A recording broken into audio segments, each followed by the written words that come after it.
attention. I'm privileged to be present at this gathering of Homo sapiens. I was thinking about that term today, Homo sapiens. It means, basically, the word sapiens has to do with being wise.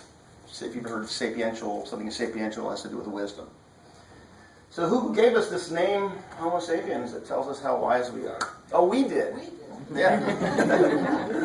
Actually, we do it double. We do what? We do it double. How's that? Homo sapiens. Homo sapiens sapiens. Homo sapiens sapiens. You're too advanced for me. I don't know about all that. All I know is this. Have you ever thought about the fact that we came up with that name for ourselves? That all the sort of creatures that you can categorize and label and catalog, which is something Homo sapiens seem to like to do, we saved the name for ourselves, Homo sapiens, because we're just so darn wise. I don't know. I'm not sure if there's any evidence that we are the wisest of the creatures on the planet, but we'd like to think we are. And we also like to think that we are the pinnacle of evolution. You know, ever think about the fact that someday there will be beings who come from us to look back and say, well, back in those primitive times of Homo sapiens, when they had the arrogance and the silliness to call themselves that, that's how it was. Because true wisdom, I would think, would have a little more humility and openness to it. That we are exploring with our fellow creatures, we're trying to get along and figure things out. And sometimes that's our problem. I do think that is a problem with our species, that we really are trying to figure things out. Because if we understand some concepts, if we put them together in the right way, if we have a picture of how life is supposed to be, well, then we're going to be better off. Understanding, wisdom, sapiential activity. But when you look at it that way, you have to ask why we do that. Now this month, I understand, the theme is transformation. I certainly hope so, because that's what I came prepared to speak about. The problem with that, even Sue said something earlier about that, just found a little, I think you used the term nebulous. Transformation. I mean, what's that mean? To change form, to change appearance, to change. Well, guess what? You're doing it. So there's my wisdom for you today about transformation. Congratulations, you're doing it. Don't worry about it. Every second. In fact, when I stood up here to speak, you were different than you are right now. And you're different now than when I just said that. And Heraclitus, the Greek philosopher, said no one can step in the same river twice. Well, it's partly because it's not the same river, because it's always in flux, it's always changing. But we're not the same person. Both the river and the person stepping in it are different. And to think about that, and to accept that, and to embrace that, and to celebrate that, to me seems like a wise and helpful thing to do as we find our way in this world. And that's all we're doing. We're grasping in the dark. We don't know. I'm one of the few people I know who speaks at churches who, if you ask me, is there a God? I'll say, I don't know. Do you think there's life after death? I don't know. Do you think, answer is probably, I don't know. I'll just say, I really don't know. Well, then why in the world am I sitting here listening to you talk if you don't know anything? I probably know with certainty about as much as anybody does, and I'm a little scared of people who are really, really certain about such things. Because they seem to have a tendency to want to make everybody else see it the same way and make sure you have consequences if you don't see it the same way. And that's scary. And we're familiar with that kind of a religion where it's all about, okay, we have this revealed truth from this deity whose values are a whole lot like the people who are in charge because maybe that deity is a projection of those people's values and beliefs. Just possibly. I have a hunch that might be going on with that kind of religion. And almost inevitably, it's a means of control. It's a means of people, maybe well-intentioned people. You know. But that's what it ends up being. But what it does, I mean, it takes away so much of the mystery and the enjoyment and the creativity of life if you've got all the answers at the beginning. You know? It's like, I don't know, you're going to read a detective novel and say, I don't want to read all this, and just skip to the end and see who did it. That's not the way it works. We're involved in a story. One thing about us, we like to create. You know, another thing we like the idea that God was a creator. Maybe there is, maybe there isn't. But we like to create, and it's so beautiful when we create in an open-ended way, not knowing what we're going to create, enjoying the process, and seeing what happens through the natural process of transformation that happens. And I want to stress that. You want transformation? Great, you got it. You think something's wrong with you? No, there's nothing wrong with you. You're fine. The problem with us sometimes is that we think there's a problem. We spend so much trying to fix things, trying to fix ourselves, because somebody has made us feel like in order to fit into society in the way they want us to, we have to adjust. We have to conform. And sometimes it's a real sad thing to see that happen. It's to me, one of the most tragic things is to take a child with all the wonder and the openness of a child and what they can naturally become, and to try to crush their curiosity and try to hem in their expression of their creativity to make them conform. I think it's a tragic thing.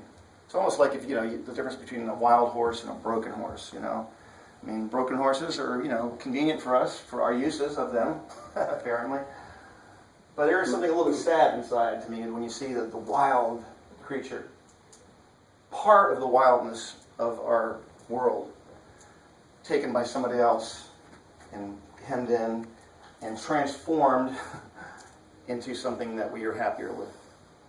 And to the extent that we can stop doing that, the extent that we can be really cool with who we are and who other people are, we're doing better. Now, of course, there's rules we have in society. I liken them sometimes just as the rules of traffic. I don't think there's any absolute metaphysical morality or that says there should be a stop sign right over there. I don't think it's a matter of morality. I think it's a matter of safety, practicality. And so many of the moral rules we come up with, the ethical principles we come with, are a matter of how practically we live together in community. And that's good. But sometimes less is more.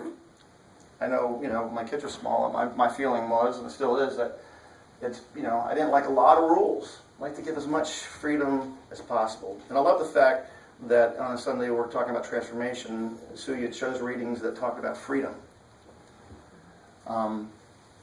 Freedom. And yet, there's rules. I had to be dad. Not the guy who used to goof around with me and have fun and everything, but now he's slaying down rules. What did he become? I hate that guy. Because you got to have rules of traffic, right? You're living in community with other people, to be considerate, And if we look at it that way, then we hopefully won't become as harsh and punitive when people stray from the norm. And there are times when people act in ways that are very destructive in our world, as we know. And we have to do things to rein in that activity that becomes destructive of community. But that's all we're doing, is we're just trying to live in community. There's no absolute morality about it. It changes from place to place. There's some principles that seem to be true everywhere at any time. But if you want to think about transformation, just realize that it's all kind of relative. We don't know the future. We don't know where we are in our evolution as a species. We don't even know if we're going to survive much longer, actually. Wish I could say for certain that we are, but maybe the Earth's going to decide, that was an interesting experiment. Those people that call themselves Homo sapiens. And they're just going to go the way of other species. And that's okay if that happens. Doesn't mean we don't want to protect ourselves. It doesn't mean we don't want to take steps against, nuclear cataclysms or all the things. Because we are beings that are living beings, and what living beings want to do is keep living and survive. And that's just intrinsic to us. So we do that. But as I think about Homo sapiens, and we talked about the myths earlier, the myths that we have from our beginning, these stories that we tell, all of the stories that we tell are myths. Even our scientific myths are myths. When I say they're myths, I mean that they're stories that we use to try to understand things. People talk about the myth of progress, and they go back to that idea before where we say, well, there's this, linear development, and here we are in this place in history. It's sort of like, not just as a species we think we're the pinnacle, but sometimes whatever person we are in another culture. How many times have you heard history talked about simply in terms of Western history as though the whole goal of human existence is the United States of America? You had this linear progression from history is, from the Middle East. And what happened before that, it doesn't really matter. But and what happened in Asia and other places, that doesn't really matter. What was really important was what was happening in the Middle East, and that became a religion that went west. And here we are. And you've probably heard that story told many, many times. It's associated with things like Christendom, Kingdom of Christ, or things like, in some of the very sad manifestations, a thing called manifest destiny. The way we have become, the way we have progressed, or not progressed, but the way we have developed, is our manifest destiny divinely given, and by that rationale, people go out and they justify anything, in order to serve that self-vision. So, if transformation is something you're already doing, it's not something you need to try to do, what do you need to do? What do you need to do? Why sit here and listen to somebody who's going to give you a message that you think might help you if you're already fine the way you are? And I guess the answer to that is you really don't. You don't need to be here. You don't need me, that's for certain.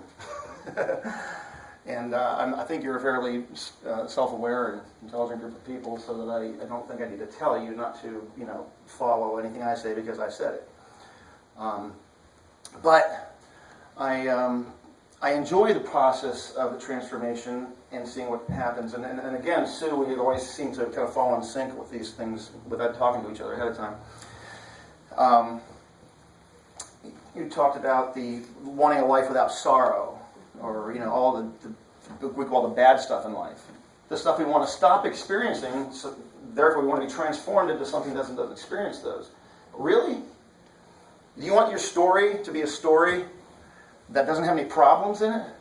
That doesn't have any pain, doesn't have any conflict? If good storytelling has to have a conflict in it. I remember when my son Ben was little, his mom, my ex-wife, was talking with him, and she was sharing with me their conversation later on. And they were watching this movie, and the story apparently just seemed to kind of meander, and they didn't really know what was going on with it. And it was a boring story. And Ben, as a little boy, summed it up by saying, "I don't like this movie. It doesn't have a problem." There's no problem. I mean, any movie or any story, anything, any kind of drama, it exists because at some point there's a problem, and you say, "Oh, my goodness, what's going to happen?" And you see how they solve the problem or come out of it, and that's part of the story. That's what keeps you interested. That's what makes it meaningful. And yet you want a life without problems? Really? I mean, sounds to me a lot like being dead. Your only problem is you're dead, and I don't even know if that's a problem because I'm not sure what happens then. I'm pretty sure that everything that makes up you continues to exist in some form. I don't know if that's a personal, individual, conscious existence or not. But don't worry about that. If you can this morning, whatever's going on in your life, I know some people are going through some difficult stuff that you've shared. And I don't mean to sound not empathetic or compassionate. Quite to the contrary. I think we that's part of the beauty of this story that we're living, is this thing called empathy and love, and then we're there for each other. And we experience that because we have problems. The best things in life we experience are because there's things that seem to be a problem. But if you look at those problems, if you can look at those problems as the next step and an opportunity to experience something that's authentically human, okay? Not human as in really wise people, but maybe human in people who really do become wise. 70 years, right? You're 19 years wiser than I am. And I don't think wisdom always correlates with age, but as I'm getting older, I like to think it does. I like to be able to look at people. What's that? I agree with you. You agree with me that you're wiser? Yeah. Yep. I have no argument there. And congratulations, by the way. I really hope that when I'm 70, I'm like you. Honestly. No, you don't. Well, just don't tell me. And we should get wiser. But the wisdom, I believe, is not what we think it is. It's not collecting more and more information, cataloging more and more stuff. That's not wisdom. Wisdom is not about theologically or philosophically or metaphysically, getting more profound and our thoughts. Not at all. Some of the wisest people out there are people who don't say a lot. In fact, it's probably part of their wisdom. Man, oh man, I think if I had learned that kind of wisdom when I was younger, I mean, I know it's good to have problems, but some of the problems I really could have avoided if I just was quiet. One of the Desert Fathers, one of the Christian mystics, early Christian mystics, said, I have erred many times by speaking. I've never erred by remaining silent. So there is this wisdom that we can encounter. It doesn't mean that we're a more important species, and that's also part of the danger. You know, I like this meeting of Homo sapiens because I really believe that out of it comes people who want to feel connected and in harmony and in joy and in love with all of creation, all of the world in which we live. There are meetings of Homo sapiens that happens that are pretty scary for the rest of the world.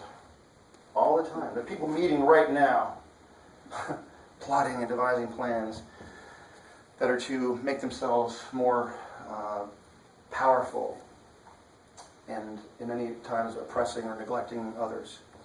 And that's a real conversation that needs to go on. When I say everything's okay and you're okay the way you are, I'm not saying there aren't issues in our world that we should address and need to address, matters of justice. Absolutely. But we need to get rid of this idea that we're looking for some perfection and we're judgmental of ourselves and others because we haven't met that level of perfection. You know, that idea that that's what we're longing for, that's what we're going to become, as though it's something static. But as I've said, life is not static. We want to capture moments, you know.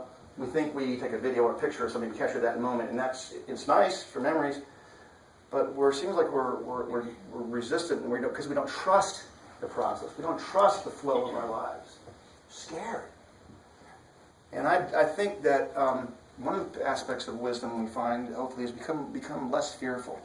You know, I've, as many of you know, I'm proud to be the dad of 5 kids. A lot alike each other, but also individuals.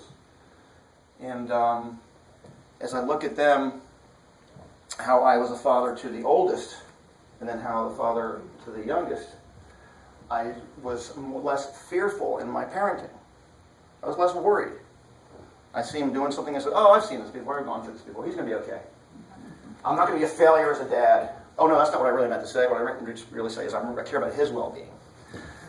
Maybe, I do, of course. But as long as I'm like, oh, I don't want to be a failure as a dad, there's something wrong, I don't want them to hurt. Well, forget that idea, they're going to hurt. We're all going to hurt. But through that, we are experiencing a transformation, and we don't know the end of it. We don't know the goal of it. That's the thing. We don't know what we will be. And anybody who says they know what the future is and what we will be for sure is being silly. We don't know. And that's the beauty of it. So if you can embrace ignorance, and I'm talking about, you know, the reality that we don't know. If you can embrace that, if you can embrace the fact that you're going to have problems and you're going to suffer pain in life, and not every decision is about avoiding pain. Sometimes you just go through it. If we can embrace those things, and we can be more trusting of that very thing that brings us into existence, whatever that is, more trusting of the process of which we are a part. Again, we're not static. We're always changing. Every moment we're in change and in flux. And to the extent that we realize that and trust that process and enjoy the ride as much as we can, even the scary parts of the ride, we can have, I believe, a much more authentic, beautiful, sometimes frightening, but worthwhile existence. And we do it together. And we live in community. And that's the gift that we can give to one another. Is we get to be a part of each other's story as we're on our way transforming into whatever we're becoming. But when you say that, well, what if it's not something really cool we're becoming? I mean, the world is pretty scary. We're becoming into something really bad. What if we're... Well, guess what? This moment is not something you need to give away in West, whatever. This moment is not something you need to give away and squander and mess up because you're afraid of what the future is going to be. This moment is what you do have. And that's even changing, because when I said that was a different moment than this. we're changing. That's what we've got, is this moment. And so many of the wisdom teachers and mystics have pointed out, and it becomes almost a cliche of saying living in the moment. You know, it's one of those other cliches that people say to shield themselves from the fact that they're really not living in the moment.